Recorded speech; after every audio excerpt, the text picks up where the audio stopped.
Suspense. And the producer of radio's outstanding theater of thrills, the master of mystery and adventure, William N. Robeson. H.G. Wells was one of the most remarkable writers of this century.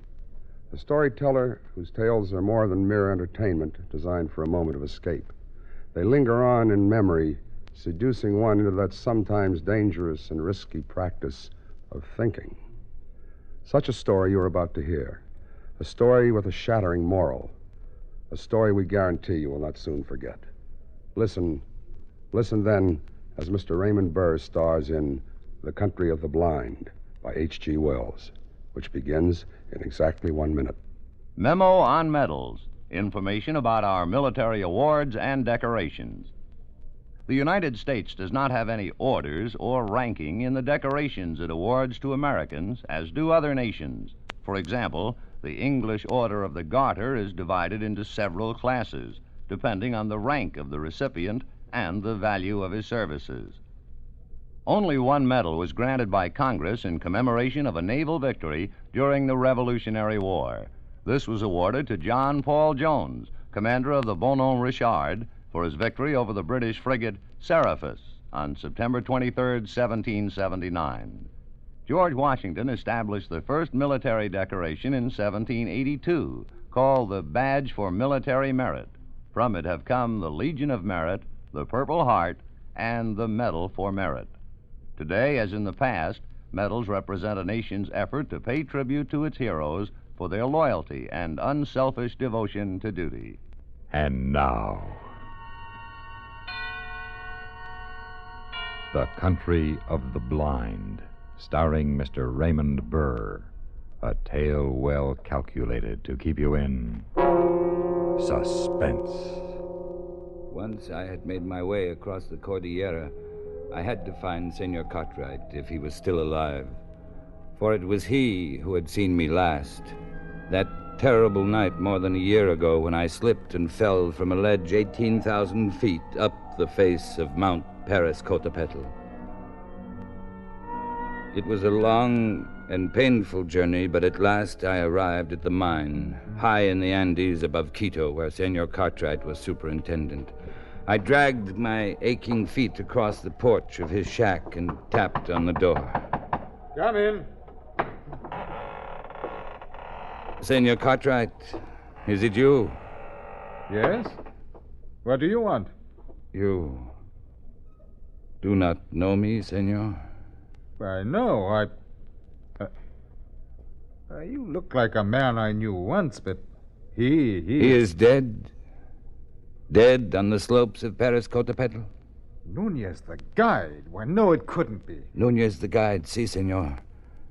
That is what I was called. But you fell. I saw you fall. Yes. Why, it's unbelievable. Perhaps the gods of the mountain had reason to spare me. Nunez, if we'd had any idea, we would have... I know. I do not blame you. You could not have reached me, and if you had, I should not have welcomed you not at first, but later. What do you mean? Senor, you have heard the legend of the Country of the Blind? Yes, something about a fertile valley high in the mountains which was cut off centuries ago by a great landslide. Yes, the people who lived there had developed a strange illness which slowly made them blind, and after that their children were born blind? Yes. But what has that got to do with... It is no legend, senor. It is true. What? And you have heard the saying, in the country of the blind, a one-eyed man is king? Yes. That is not true, senor. I'm afraid I don't follow you, Nunez. Suppose you begin at the beginning. Very well. You remember that night on the face of the mountain? I'll never forget it. Trapped on a ledge scarcely a yard wide, you, Williamson, and I. You had unfastened your safety rope and were trying to set up a shelter when you slipped. Yes, I slipped and fell. Down through the icy black night. I fell perhaps 1,000 feet before I felt the heavy, stinging impact of snow. I'd fallen onto an almost perpendicular slope, and then I was sliding, tumbling over and over, and under me, around me, an immense avalanche of snow was rumbling, sliding with me. I fell with the snow for what seemed minutes, every second expecting the terrible, final impact. But the impact never came.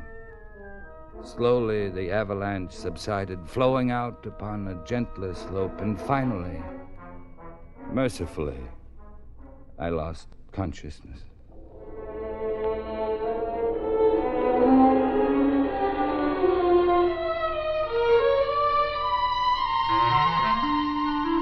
When I awoke, it was morning. My clothes were torn. I was bruised and bleeding. I ached in every muscle, but I had not one single broken bone. I lay there and offered up a prayer of thanksgiving to the gods of the mountain.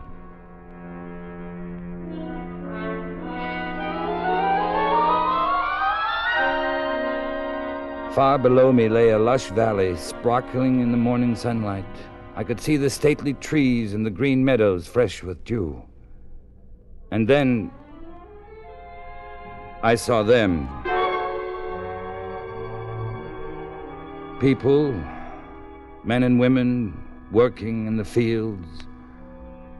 Two of them who were quite close failed to notice me as I approached until I shouted. Only then did they look up attentively in my direction. I waved wildly at them, but they took no notice. Why, the fools must be blind. Blind? Could it be that I had fallen into the country of the blind? The second act of Suspense continues in 1 minute. Another visit with Joe and Daphne Forsythe. You're mercy, they were. Joe. Joseph. What? Who is she? Who's who? Who were you dreaming about? Was I dreaming? You were talking in your sleep and giggling. How about that? What were you giggling about? I can't remember. Joseph, you mentioned a girl's name. Oh? What name? Spas. Spas? Yes, Spas. Candy Spas. It sounded like a dancer or a striptease or something. Oh. Oh, what? Well, I must have said Candy Spots. Candy Spots is a horse. I bet on him once. You bet on a horse? Yeah, we had a pool. I could have won $3. Well, you should have put the money into savings bonds. They're a much better investment. It was only 50 cents. For 63 cents a day, you can buy a $25 bond a month. And 1 year's worth of bonds will bring $300 when they mature. What's more, they're guaranteed to be winners. The whole United States stands behind them. Uh-huh. So don't waste money betting on horses. Put it in savings bonds. Okay. Can I still dream about horses, though? If you do it quietly. Say, why were you giggling about a horse? And now, we continue with Act 2 of The Country of the Blind, starring Mr. Raymond Burr, a tale well calculated to keep you in suspense. The country of the blind. I had fallen into the country of the blind. As that realization came over me, I remembered the words, "In the country of the blind, the one-eyed man is king." I walked toward the men, and I spoke to them. Hello. Oh, hello there. Who is this man? Or is he a spirit come down from the rocks? Oh, I'm a man, all right, just like you. But I've had a miraculous escape. And now I find myself here in your valley. Valley? What is valley? Come hither. Let me feel of you. Certainly. Here, my arm, my face. You see, I'm indeed a man like yourself. My lips move with speech. You feel... Here, careful there. Careful, gently on the eyes. Eyes? What are eyes? This is strange. Feel this, Korea. Yes. He is imperfectly formed. Some strange bulge there. Unseemly. Oh, Oh, your eyes are shrunken in, but mine are whole. I can see. See? Pedro, he is a strange wild one. I wonder where he comes from. Down out of the rock? No. No. Over the mountains, out of the country beyond there, where men can see. From Bogota, where there are 100,000 people. And the city stretches out of sight. Sight? What strange words he uses, without meaning. We must lead him to the elders. No need to lead me, I can see. See? His senses are still imperfect. Lead him by the hand. But look, I can... Oh, well, all right.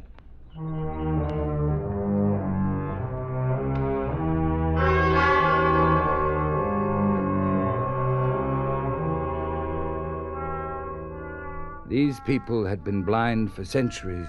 They'd forgotten even the words associated with seeing. They did not know what sight was, and they thought me an idiot, only half-formed. Especially when they led me into the pitch blackness of one of their windowless huts, and I stumbled over some... 1,000 pardons, Medina Sarote. He is a clumsy one. I'm sorry I fell down. I could not see in the darkness. Who is this? And what is he saying? He is but newly formed. He has come down from the rocks. He stumbles as he walks, and mingles words that mean nothing with his speech. He is a wild man out of the rocks. No, I come from Bogota, over the mountains. You hear? Bogota.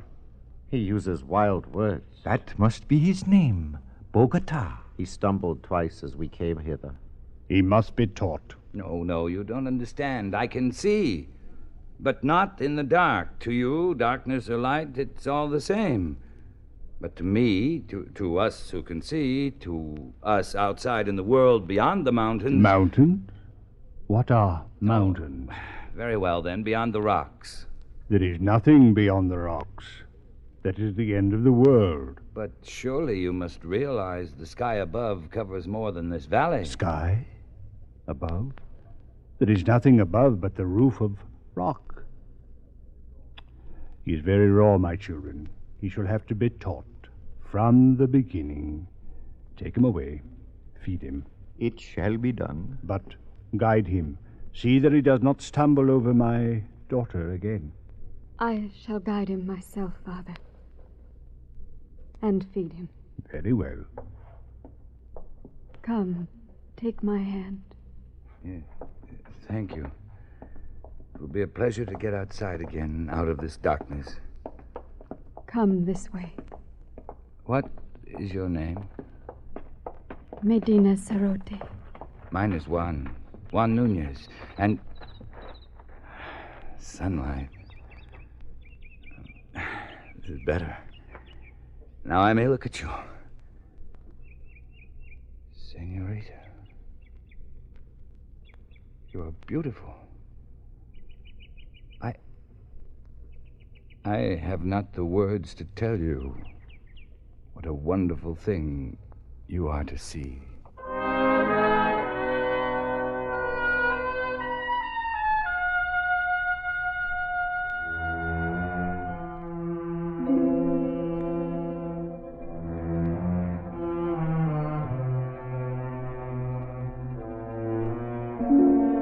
And so it began. I, the village idiot, the slave boy, I with my eyes still whole. I fell in love with Medina Sarote, the daughter of the elder of the village. Only to her could I open my heart. Only to her could I speak of the beauty I could see around me. It is a beautiful valley, green with grass and yellow with sunlight and flowers, bright flowers dotting the hills. And I. You said I was beautiful, too? Yes, Medina Sarote. Yes, you are most beautiful. It means something nice. Something very nice. Medina Sarote, why is it you have no husband? I have a disfigurement. These long hairs. Your eyelashes? But they are beautiful. They are considered disfigurement. Why? You are the most lovely girl in the valley. But they wouldn't know here, would they? So you have no husband? No. What do you think of me? Do you think of me like all the rest do? Do you think of me as an idiot? No. No, you have much to learn, but you will learn it, I'm sure. And you are kind and gentle. And your voice is soft. You speak the words that are soft and warm. No one has ever spoken such words to me. I shall speak them often. Medina Ceroti, I love you. And I love you. Then, will you marry me? I would be very happy to.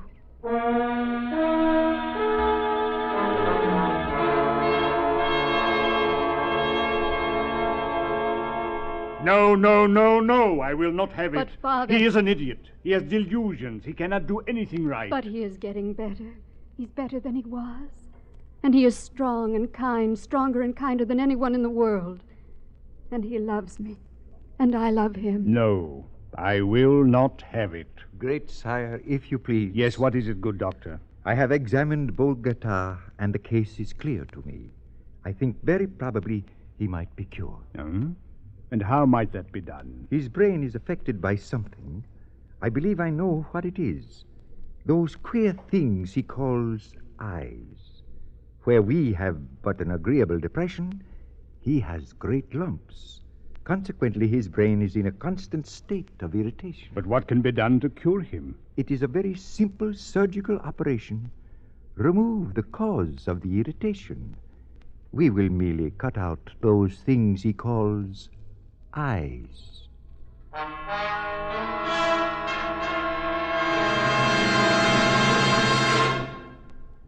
Act 3 of Suspense follows in 1 minute. We have, together, ample capacity and freedom to defend freedom. This is NATO, the North Atlantic Treaty Organization. NATO's many achievements are plates of the shield which it is forging to protect peace and freedom. But the shield is still thin and needs constant strengthening. True, NATO forces in Europe cause any potential aggressor to exercise caution, but these forces are insufficient to remove all threat of attack. As NATO forces grow, so do hopes of world peace. The United States of America is a part of NATO. You should be aware of and alert to the objectives and programs of the North Atlantic Treaty Organization. And now, we continue with Act 3 of The Country of the Blind, starring Mr. Raymond Burr. A tale well calculated to keep you in suspense. This, then, was the price of my happiness. To marry Medina Ceroti, I must give up my eyes and never see her again. But they say it will make you well, my beloved. You don't understand, Medina Ceroti. There are so many beautiful things to see in the world. The flowers, the far sky with its drifting clouds, the sunsets, the stars, and you, just to see you. I would never see you again. You will never regret it, my dearest one. My dearest with a tender voice. Medina. Be brave. Carry my voice in your heart. And tomorrow... Yes? Tomorrow will be forever.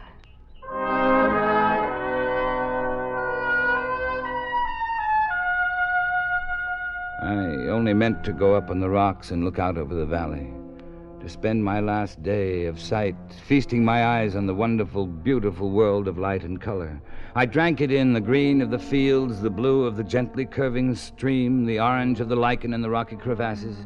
I climbed higher to see the great snow-capped peaks towering above and away to the distant sky, and higher as the shadows turned the snow to purple and crimson and deep blue. The valley was far below, and as beautiful as a painting, but like a painting, unreal. Medina Ceroti was small, and far away, a distant dream. The world of sight was here, all around, overpowering, wonderful. I turned and began to climb up that sheer rock wall.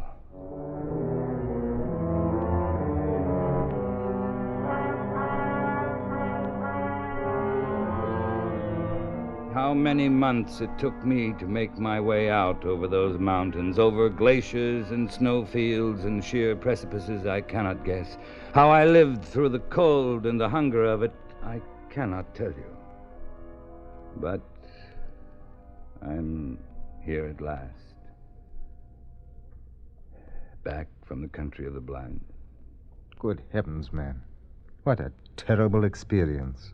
Terrible and wonderful. But you aren't sorry you came back? Sorry? I see her face clearly now. It is the only thing I do see. Nunez, you are... Yes. The gods of the mountain have had their revenge. Those months of crawling over the snow and ice with the sun glaring down. Yes. Yes. I'm blind.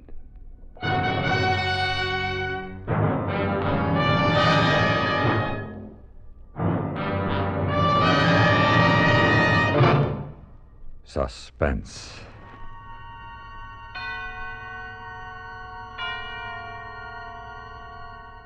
In which Mr. Raymond Burr starred in William N. Robeson's production of The Country of the Blind, written by H.G. Wells and adapted for radio by John Dunkel.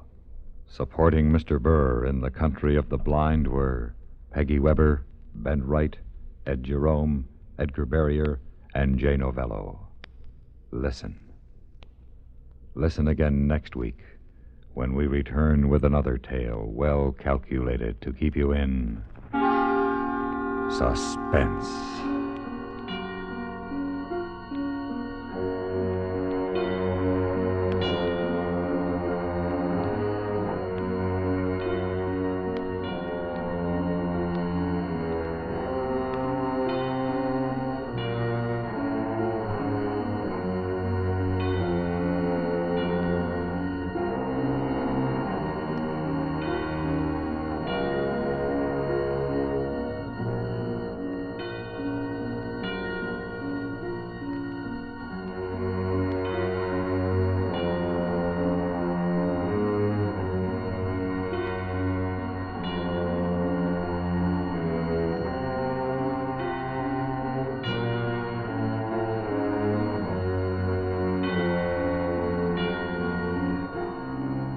Suspense has been brought to you through the worldwide facilities of the United States Armed Forces Radio and Television Service.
You've been listening to the OTR Gold Network.